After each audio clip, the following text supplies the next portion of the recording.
Número 5. Toucan Whisper, Toucan Sing, in which Antonio recalls their father's challenges and rigorous acceptance of the mute brother Baldo.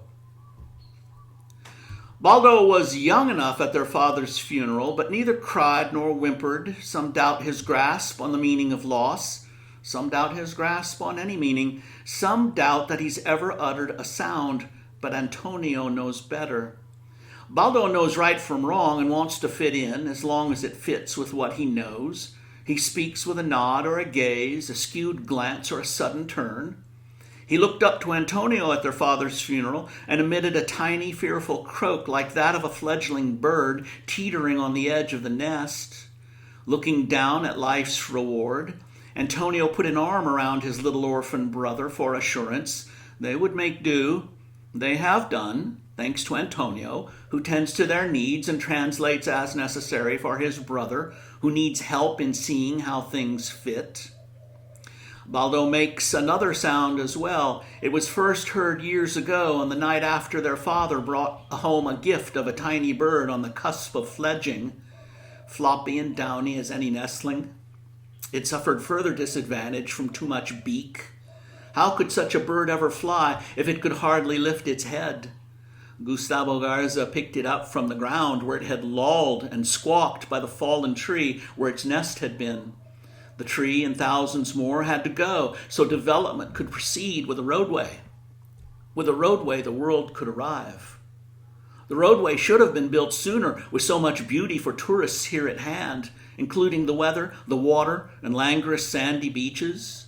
Progress is not free, but requires a few minor casualties, like a dead bird here and there. Progress can't stop for those who would perish anyway, given their limited ability to move out of the way. Gustavo knew these things, as he knew the indiscretion of a D9 cat with a front-end loader, so he stepped in front of the grumbling earth mover to reach the fledgling bird. At times a man of sentiment, Gustavo Garza, that time, reached for a token to bring home for his sons to see and play with before it died. Gustavo picked it up again a few hours later to set it out back for a quiet death under the stars. That's when Baldo barked, which is the second sound we know he can make. From deep within came the startled complaint until the little bird was brought back in. Back inside, Baldo held it, stared at it, cooed in its face, and finally jammed a bean down its throat. It was cooked and mushy, the bean, and required some follow-through to work it down the tiny gullet, but it filled the bill, and then came another. Then they sat and stared at each other. Baldo straight ahead, while Toucan, as the little bird was called, looked at his mentor sideways, one eye at a time. They helped each other along, one stuffing, the other gobbling, then cocking his head with curiosity and longing. Antonio remembers those days of strange noises from under the table where Toucan lived.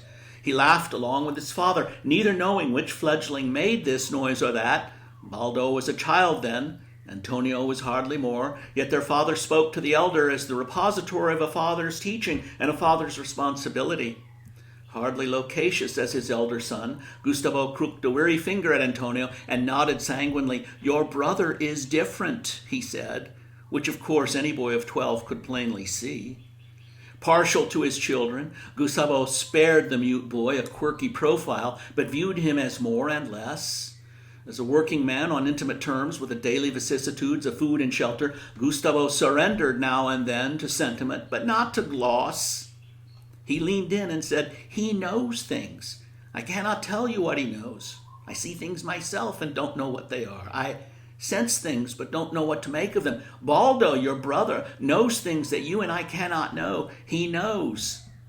Knows what? Thanks for listening.